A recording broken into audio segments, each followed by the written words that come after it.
ഈ ഹൃദ്യമായ ചടങ്ങിലേക്ക് KSRTCയുടെ നേരവകാശികളായ എല്ലാ മാന്യ യാത്രക്കാരെയും ബഹുജനങ്ങളെയും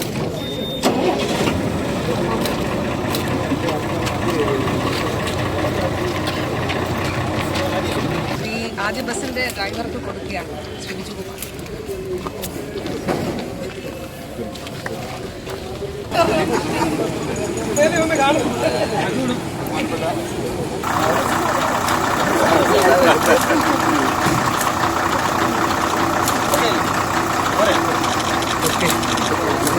ദൂരെ നിന്ന് 5 ബസ്സുണ്ട്. അതുപോലെ തന്നെ പത്തനംതിട്ടയിൽ നിന്നും 5 സർവീസുകളാണ് ആരംഭിക്കുന്നത്. അടൂരേത് രാവിലെ ഉദ്ഘാടനം ചെയ്യപ്പെട്ടു. പത്തനംതിട്ടയിലേത് നമ്മളിപ്പോൾ ഉദ്ഘാടനം ചെയ്യാൻ പോവുകയാണ്. ഇനി ഇതുപോലെ നമ്മുടെ ജനങ്ങൾക്ക് ആവശ്യമായിട്ടുള്ള എല്ലാ സർവീസുകളിലും നമ്മൾ നിരന്തരമായിട്ട് ഇടപെടുന്നുണ്ട്.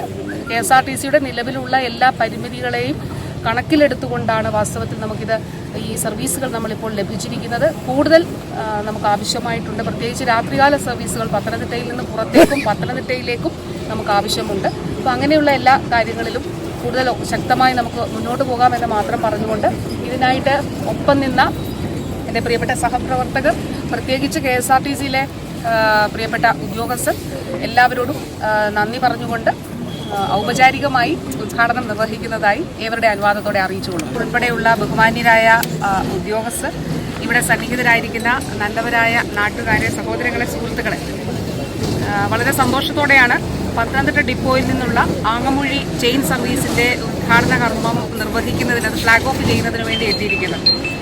ഈ കഴിഞ്ഞ കാലയളവിൽ, അതായത് ഈ 3 വർഷം നമ്മുടെ പത്തനംതിട്ട KSRTC ഡിപ്പോയിൽ നിന്ന് പുതിയ സർവീസുകൾ ആരംഭിക്കുന്നതിന് വേണ്ടിയിട്ടുള്ള വലിയ പരിശ്രമങ്ങൾ ഈ കാലഘട്ടത്തിൽ ഉണ്ടായിട്ടുണ്ട്. നമുക്കറിയാം, ഇവിടെ നിന്ന് കൊണ്ടുപോയി മറ്റൊരു തിരുവനന്തപുരത്ത് നിന്ന് തുടങ്ങുന്നതിന് വേണ്ടിയിട്ടൊക്കെയുള്ള ശ്രമങ്ങളൊക്കെ ഉണ്ടായി. പക്ഷേ അങ്ങനെ ഫൈറ്റ് ചെയ്താണ് വാസ്തവത്തിൽ നമ്മളിവിടെ ഓരോ സർവീസും ഇവിടെ കൊണ്ടുവരുന്നതും ഇവിടെ നിലനിർത്തുന്നതും. അതുപോലെ തന്നെ മംഗലാപുരം, മൈസൂർ തുടങ്ങി ഇൻ്റർസ്റ്റേറ്റ് സർവീസുകൾ നമുക്കിവിടെ നിന്ന് നമ്മുടെ നാടിനാവശ്യമായത് നമ്മളിവിടെ നിന്ന് തുടങ്ങാനായിട്ട് സാധിച്ചു. അതിൽ സ്കാനിയ ബാംഗ്ലൂർ സർവീസ് വളരെ നല്ല രീതിയിൽ കളക്ഷൻ ഉള്ളതാണ്.